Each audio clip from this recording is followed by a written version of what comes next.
Hello, I'm Dr. Jonathan Omar Cole Kubesch, and I'm going to talk a little bit about drought in terms of our forage systems. And I want to focus a lot on both resistance and resilience, but given that our conditions here in spring 2026, with some precipitation returning to the state, we might be working more on recovering from drought than we do about resisting it, or at least that's the hope. In terms of framing this, water is the overlooked nutrient in any plant system. And I wanted to start here because this is why drought matters so much. Water's the universal solvent. And in a lot of where we are in the south central United States, a lot of our typical years are going to look more similar to a drought year than they will to any form of irrigation. And in terms of this example from Kansas, you just see that we're a lot closer to how drought conditions look than we do to irrigation because more often than not, we're limited by moisture in our environment, despite the fact that we have something like 55 inches of rain a year in much of the state. Rain is getting more intense less frequently, especially in our neck of the woods. And that's something to be aware of because it means just because we have a lot of annual rainfall, we're not going to be getting that in a way that might be the most effective way to get forage growing lush and productive for a large portion of the year. And we just need to be aware that the long-term prediction is that we're going to be probably getting larger doses of rain less frequently over time. And so our system is going to have to be able to do better with that rainfall being less evenly distributed over the calendar year. In terms of thinking about drought, or really any disturbance to our grazing system, I like to frame things in terms of resistance or resilience. And so we're just chugging along and we've got this dip in terms of how much forage we're producing, cattle we can run on the farm, what have you. The system's doing great. It's not for a little bit and it comes back out. And so resistance is making sure that when we come to that drought and that challenge, that our grazing system doesn't break until things get bad, or ideally things don't break until they get really bad. On the other side of that gulch, we have resilience. Our system bounces back. It recovers from drought very quickly once we start getting rain again. And every drought does end with a rain, which is just a little bit of encouragement for some of us who have been in that D3, D4 for a few months now. But we have to be aware that just because our forage supply may eventually recover, we've still got to feed animals in the middle during that drought period. In terms of talking about drought resistance, a lot of it comes down to preventative maintenance. And I include this picture of this 1957 gas-powered tractor because it only runs today in large part due to preventative maintenance. That's what's kept that engine and that overall machine going over time. And a lot of our forage systems can be maintained so that way we are ready to handle drought when it comes our way. And I just wanted to start off by discussing that one of the best ways to keep a grazing system going is just to improve soil fertility and organic matter. And a lot of times our nutrients are helping to regulate water use efficiency in our system. And organic matter, if we can maintain or build that in our soils, is going to help to maintain moisture.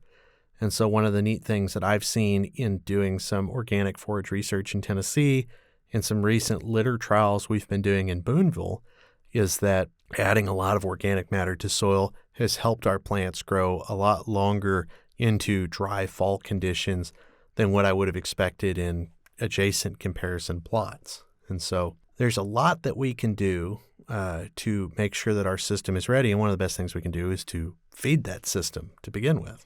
In terms of looking at our forages, it's important to be aware that there are differences in how efficient they are with water. And if we can make sure that some of our ground is ready for drier conditions and we have forages that can handle some of our wetter conditions, we can work through extremes. In the case of drought, I think about native grasses and crabgrass as being very thrifty with water, and there's been some great research done around the Southeast kind of vouching for the fact that here's how much forage we can grow for how many units of water. And so if we can include some drought-tolerant forage species in pastures on our farm, this is one of the ways that our grazing system will keep growing into drier conditions. Another thought to this is just making sure that we put diversity in our forage systems to maintain that functional redundancy. And what I mean by functional redundancy is we have 2 or 3 ways to fill a hole in our forage program with different forages put in different portions of the field. And so the classic thing that we talk about a lot in Arkansas is making sure that we have warm season forages and cool season forages that grow best at different times of the year and can take advantage of moisture that may not be available at other periods. And my encouragement is to make sure as much of our forage system as possible is perennial, just so that way we're not finding ourselves trying to plant things when we may not have the soil moisture to get a seedling into a young plant. And making sure that if we are going to have annuals as alternatives, we're very strategic with how we select our annuals and fill in those holes in the program. The other important thing to keep in mind is that a lot of this plant diversity needs to be segregated in space and in time. And what I mean by that is we don't want a fescue Bermuda mixture. We want to have a Bermuda pasture and we want to have a fescue pasture where possible, because it makes it easier for us in some more challenging situations to add a complementary annual to make sure that we're providing rest that may differ between different forage species. And it helps us to make a lot easier renovation decisions should one species or another die in the stand. And so I'm a big fan of having diversity on the farm and just breaking it out by different fields and making sure that we stagger where we have those warm and cool season components in time. And so just because we have a bahia grass field that we throw ryegrass on top of every fall, that's 2 species of diversity, and that's a lot more effective because they're not competing with each other like a fescue and Bermuda mixture might. Another important thing when we're talking about resisting drought is just to use a FIFO concept when using forages, or historically we would have called this forage sequencing. And what we're trying to do is use the forage that's going to be mature the quickest, or use the thing that's going to lose forage quality the quickest before it runs out. And what this does is it staggers out recovery times for our grazing system, and it also helps us to release different forages that may be greening up and dying back at the same time. And so a classic example would be grazing out things like ryegrass before the Bermuda grass greens up in the spring, or trying to make sure we use all of the summer pasture before we start turning animals into stockpile. And something that's really important with this approach, as it is with most of our good controlled or rotational grazing systems, is we're not trying to just use the animals as a bush hog. We're trying to make sure that as much of the farm as possible has a fresh inventory of highly nutritious forage to meet the needs of the class of livestock that we are grazing. It's really just a fancy way to make sure to say that we need to be ready to catch rain and use it at any point that we get it. And so we want to make sure that our grazing events keep as much of the farm ready to go as possible. That also looks like making sure that we stock the farm for the average year. Right now we're in a period where there's great cattle prices, but a lot of our input costs and some other things going on in the market might challenge how aggressively we might run our grazing system. And just like a bad cattle market, we try to want to stock appropriately to match what our forage supply can provide us. And I put this comical example where I had 2 freezer beef steers who were grazing the one patch of ryegrass that took in the dry fall of 2024 in my backyard, just to kind of highlight the fact that we may not have the forage available to support the animals that we need. And if that's what we're doing when we're in reasonable conditions or we're starting to get dry, it's going to be especially challenging if we go into a prolonged drought period. And so in a real classical extension-y answer, a lot of that stocking rate is going to come down to what those different grazing systems look like: your fertility, your local rainfall, some production goals, the type of livestock that you're running, and also the type of forages that are growing out in the field. And so in Arkansas, with some fairly intensive fertility and grazing management, we might ideally hit 2 to 3 acres per cow-calf pair. And a half acre for each ewe or doe if you're into the small ruminants. However, if you're in, say, Polk County on a hillside with very limited topsoil, not really much of a forage base, your stocking rate may need to be lower, and you might need to provide more acres for each animal.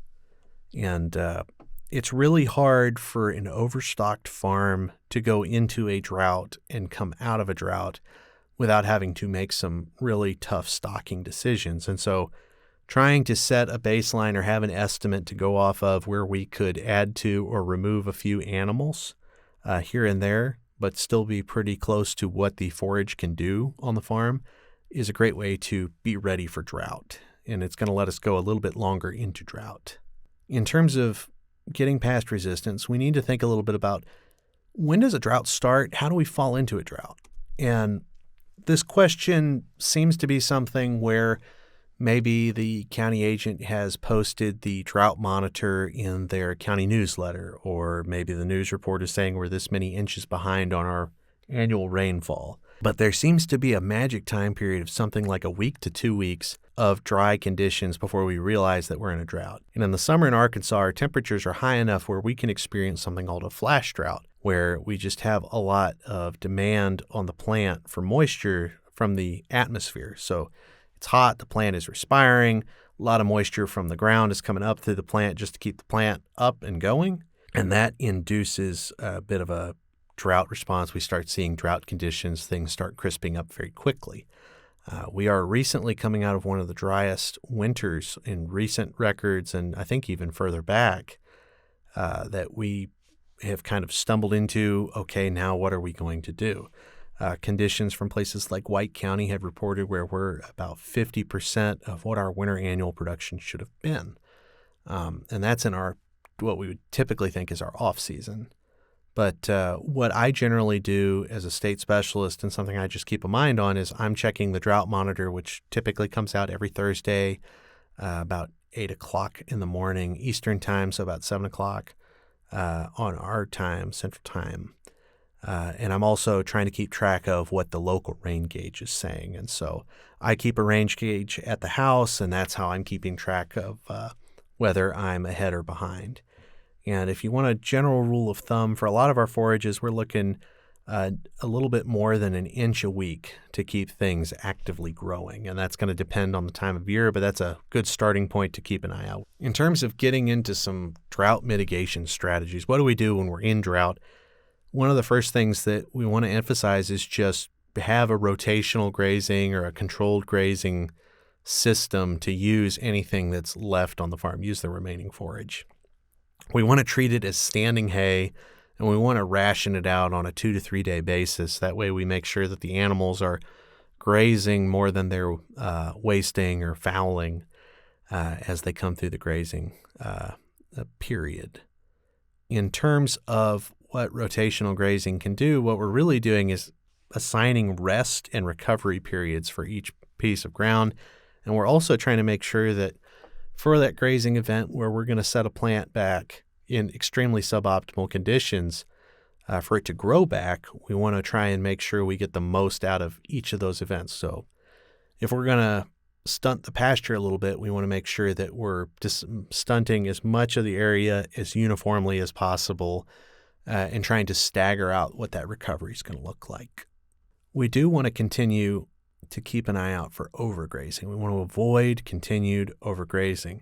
And the reason that as we're going through, we're utilizing this forage and we're trying to leave something like a 3 to 4 inch stubble on a lot of our warm seasons, and we might go even higher for some of our cool season grasses as we get into the summer, is that we're trying to set up for some regrowth, and we want to make sure that we're keeping soil surface temperatures reasonable. There's been some great demonstration work out of the University of Kentucky where scalped fescue down to 2 inches is a lot warmer at the soil level than stands that have been left to a 4-inch stubble. And so there seems to be some strong evidence that we're not going to stress the plant out as badly if we do leave some leaf behind to act kind of as cover and to maybe reduce some of that heat stress, quote unquote, for the plant just by trying to manage overgrazing. The other thing we're trying to do is we want to make sure that that stand is ready to receive moisture and start recovering once rain starts coming back into our system.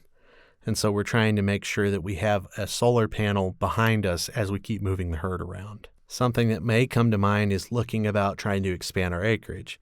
Maybe forage, we can't increase the amount of forage supply by growing more grass at this time, but we can go and look for new pieces of ground to run the animals on or maybe harvest hay off of. And the important thing to keep in mind here is that as we look for these new pastures and this new hay ground, we want to keep an eye out for things like perilla mint and even wilted Johnson grass that might be an issue in terms of stress. And if we're bringing animals where they're not getting enough hay, they're not getting enough forage, they're generally going to be more curious about some of these toxic weeds and eat things they would normally avoid. And something to keep in mind in terms of these weeds, a lot of times we're dealing with these plants more towards the late summer, but they're already up in our pastures as early as now. So when scouting this May at the Batesville station, I was seeing some perilla mint plants that were about 3 to 4 inches tall, mainly on the edges of my fields and into shade.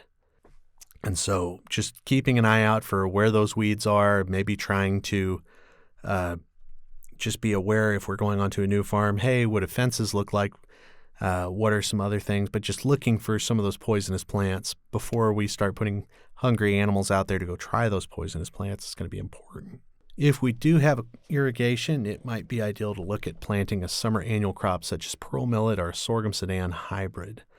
And this might be an opportunity where we come behind a row crop operator who does have a pivot, or it might be an opportunity where if there's some ground that's coming out and there's the opportunity to use a pivot that may have been previously in like commercial hay production, we can try and irrigate a warm season crop or a summer annual crop to support that. One of the big challenges that I foresee with irrigation here in Arkansas is that we often don't have enough of a water supply to support that kind of irrigation that we might need. A farm pond is just not going to be able to provide the amount of water needed to correct a deficit. And despite the fact that irrigation seems like a simple fix, we provide the water if the good Lord isn't. We often find that irrigation scheduling and trying to maintain irrigation equipment, especially for somebody who's new to it, might be either cost prohibitive or, more importantly, it might be a big management buffer. It's just hard to learn how to manage those pieces of equipment on the fly in the middle of drought conditions. But where available, consider a summer annual crop. And if there's an existing warm season perennial like a Bermuda grass under pivot, that would be preferential. Another opportunity is to consider trying to expand renting unused pasture from neighboring landowners. And like I was alluding to earlier with the poisonous plants, we're probably going to be looking at some suboptimal pastures or even scrub or brushy ground that's often available. And something that would probably be helpful in having those discussions is to look at the National Ag Statistics Service pasture rental rates. They have cash rent rates for pasture land in Arkansas. Here in 2026, those numbers are generally something like $20 to $25 an acre. But that could be adjusted given the state of the ground, water resources, et cetera. And that's a conversation between the landowner and the potential tenant. But this is one way to increase the forage supply, is just to expand the land base that the animals are being run on. But it will come with that same baggage as mentioned earlier. Something to be extremely mindful of is that insect pests will be, and especially a threat in drought conditions, because they're just going to put more demand on that forage supply beyond what our livestock are doing. And they're going to come after the fields that start coming out of drought first. And so armyworm is going to be that classic example. It seems like armyworms shop on forage quality, and they go where the forage quality is the highest and then expand out from there. It is worth trying to make some investments in insecticide to protect good quality green forage, as opposed to having to buy some hay and supplement that hay. And there is a lot of value in investing in insecticides with residual activity. For recommendations specific to each one of these insect pests, please refer to MP 144, which is our insecticide recommendations for the state. In terms of talking about hay, because we are in a transition where we may or may not have the hay supply, depending on where you are in the state, it's important to just treat hay as a conserved forage. And the reason I call it a conserved forage is all we're doing is trying to hold on to as much quality for as long as possible with hay. And as we're rationing that out in a drought, we need to make sure that we're protecting that commodity. We're trying to save forage now for a later time when we make the hay, and now we need to make sure that we're rationing out that feed resource effectively. And so if possible, store that hay off the ground and under cover where possible, and just protect that from animals, from being soiled, from being rained on. Off the ground and under cover is just probably the best way to think about where do I need to put hay, especially if I'm bringing it in. Another thing to keep in mind is that as we're reducing our hay supply, these might be places that would be ideal for storing bulk totes of commodity feeds, byproducts, and a lot of other alternative livestock feeds that we can use to help stretch our forage supply. And in order to best use those alternative feedstuffs, we need to make sure that we can handle those commodities effectively, whether we've got front-end loaders, totes, forks, however we want to ration things out to the cattle, get that to the cattle or the flock. But more importantly, it's important to make sure that those commodities are being balanced with our existing forage supply by a competent nutritionist. And so make sure to get with a nutritionist when considering some of these alternative livestock feeds. Another thing to keep in mind is that we need to protect hay when feeding to reduce waste. And so if we can put that hay into a feeder, and ideally we can make sure that we're feeding things in a limited fashion, so we only put out so much hay at a time, that's one of the best ways to stretch that hay out for as long as possible. And if we're really trying to make that supply last longer, we can try and limit feed access to hay to 5 to 6 hours a day, and that will make the animals quite vocal, but it may increase the utilization of that hay and reduce the amount of waste from feeding hay. In terms of other alternative feedstuffs, we might consider looking at crop residues. And here in Arkansas, compared to a lot of the Midwest, there's not a lot of history with using crop residue to support livestock. Most of our row crop production, our livestock production are in separate portions of the state. However, if you've got the opportunity to use different crop residues like corn stubble, or maybe even the straw from wheat, there are some opportunities to utilize that. And it's ideal to look for nitrate level, feed value, and to make sure to check for crop chemicals that may have a prohibited use for livestock feed. And we have a lot of issues with that, especially when we look at rice. But there may be folks who have not made the sprays that would preclude you from feeding these residues to livestock. Another opportunity or another kind of difficult conversation to have is if drought persists for a long enough period of time, consider selling some calves early or weaning them early to reduce the demand on mom, and just rebuild the herd slowly following some of these early weanings or some of these culling decisions that we might be making. One of the big things that we need to consider when we are trying to reduce animal demand is that we may be making these decisions when we're stressed out by the fact that we are in a drought, we are running out of forage, we have some economic pressures, some social pressure in the middle of a drought. And if we can have a cull list and we can have a plan laid out for how we're going to move animals onto and off the farm, that's going to make some of these decisions a lot less emotional and a lot easier to do when we're in the middle of a drought. And so if we say that we don't have enough grazing ahead of us, we're going to wean these calves and they're going to go to this place at this time. If we get to this point, it makes it a lot easier to make that early weaning decision. Additionally, if we can just keep a cull list and we know who the bottom 10 to 20% of the herd or flock is at most times, that'll help make sure we know who goes on the truck first if we don't have enough forage to support them. And I have found that that is one of the bigger challenges in terms of trying to manage animal demand around forages as opposed to trying to find all these other ways to stretch what we have, add to what we have in the forage supply, is that it's really hard to let go of livestock that we are planning to hold on to. And so as part of a drought mitigation strategy, we need to know these animals at this time will go in this way in order to help reduce the demand we need on our forage base if need be. And if it's any consolation, a lot of us are in a situation where we own land and we buy and sell livestock. And so probably our focus needs to be on how we maintain our ownership of our ground, because those livestock will come and go over time. And if we can frame it that way as part of our drought management process, it might make some of those hard choices a little bit easier. In terms of recovering from drought, this is where we need to focus on resilience, and we need to be ready to catch rain when it comes back, and we need to have the farm come back into full production as quickly as possible following a drought. In terms of how a drought stops, it seems like the same way that we stumble into a drought, we might stumble out of a drought. And I say this magic 2-week period where we've probably made a lot of decisions, and we may look back and say, shucks, if I knew that rain was coming, I wouldn't have. And we need to give ourselves some grace to understand that we made the best decision we could with the information that was available.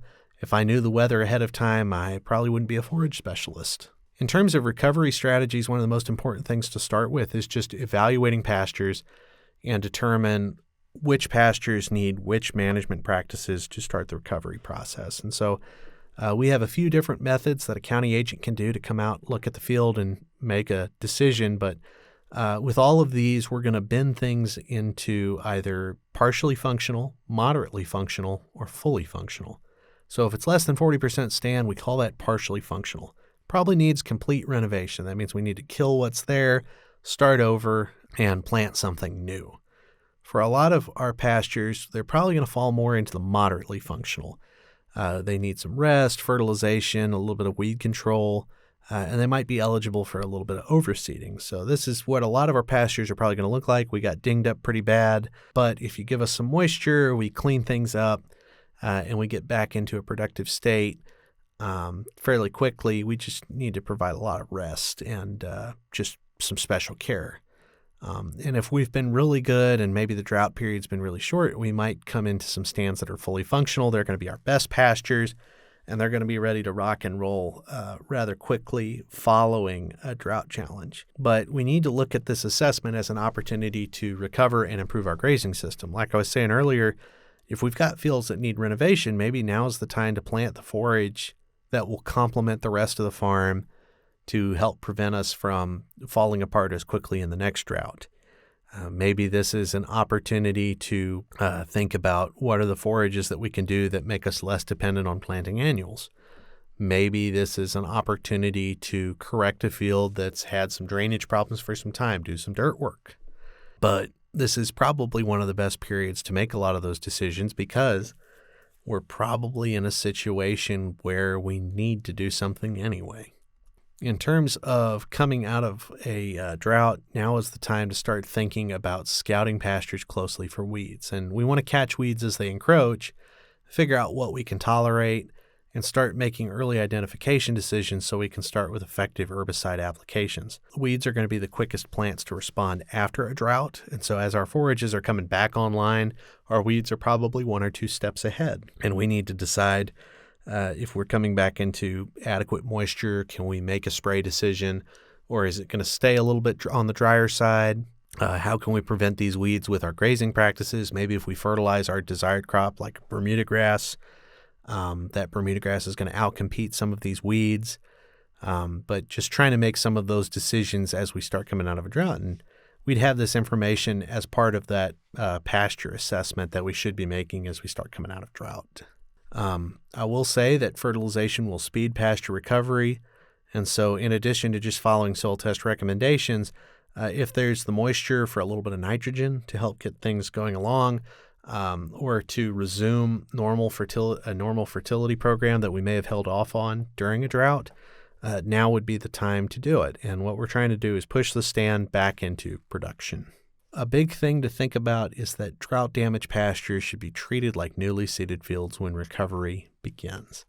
And there's this magic 60 days of rest that you see in a lot of popular press materials and some extension material, where if you give something 8 weeks of rest, it's going to look lush, it's going to look recovered, it's probably going to be in better shape. If you give anything 2 months of rest, it's going to look better. And these might be the fields that we've renovated, and if we weren't expecting anything for 2 months anyway, this would be a great opportunity to get something going again. And depending on when we come out of drought, we might either go into an annual until we can plant our desired perennial, or we might try and start the process of a spray smother spray to convert to a more desirable forage. And what I mean by spray smother spray is just a deliberate 1-year renovation process where we grow a smother crop annual between 2 applications of a non-selective herbicide and then plant a desired perennial forage crop.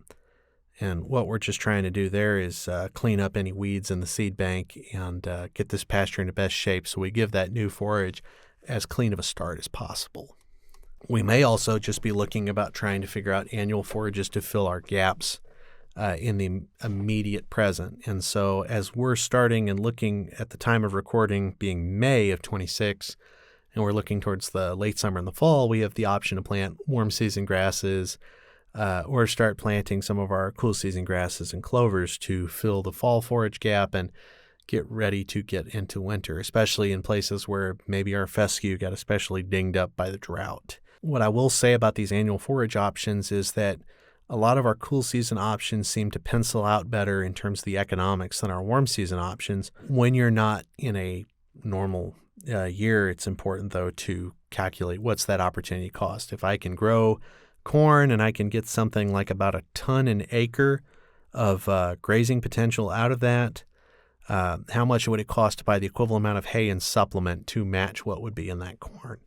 And maybe it'll pencil out to plant the corn. Maybe it'll pencil out better to feed the hay, but we need to make those opportunity cost decisions under our contemporary purchasing decisions rather than necessarily leaning too heavily into, on average, this is what makes the most sense. We're trying to look at options in our toolbox, and if we need to make an emergency planting, what does that cost in my current conditions like right now?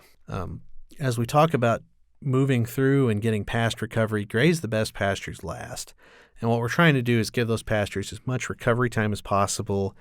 And kind of like we're doing with spring turnout, we're trying to make sure that those plants are off to the best start as we resume quote unquote normal grazing conditions. We're trying to make sure that as we start our rotations back more towards that normal frequency intensity, that we set the plants up with enough energy reserves, we get enough root growth, we have enough top growth to handle what's coming ahead.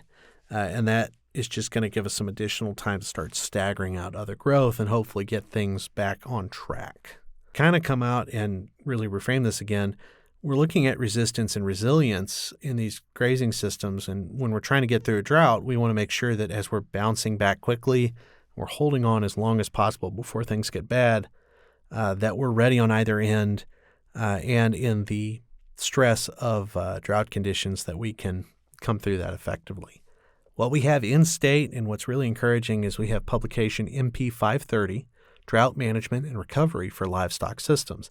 And going beyond what I've talked about with forage management, we talk about small ruminants, horses, cattle, and some of the different management considerations to make sure that all of those livestock will pull through a drought in as good a shape as possible, and some additional management strategies just at the farm level for pulling through a drought. So I really do appreciate your time for this. I leave this slide of comments, questions, and concerns when I'm usually giving a talk in person. But if you need something from me, feel free to get in touch with your county agent, and they'll ping me if you want me out for a farm visit, or if you're looking for more information on drought management strategies throughout the year, just feel free to get in touch. But thank you for your time, and we'll be talking soon.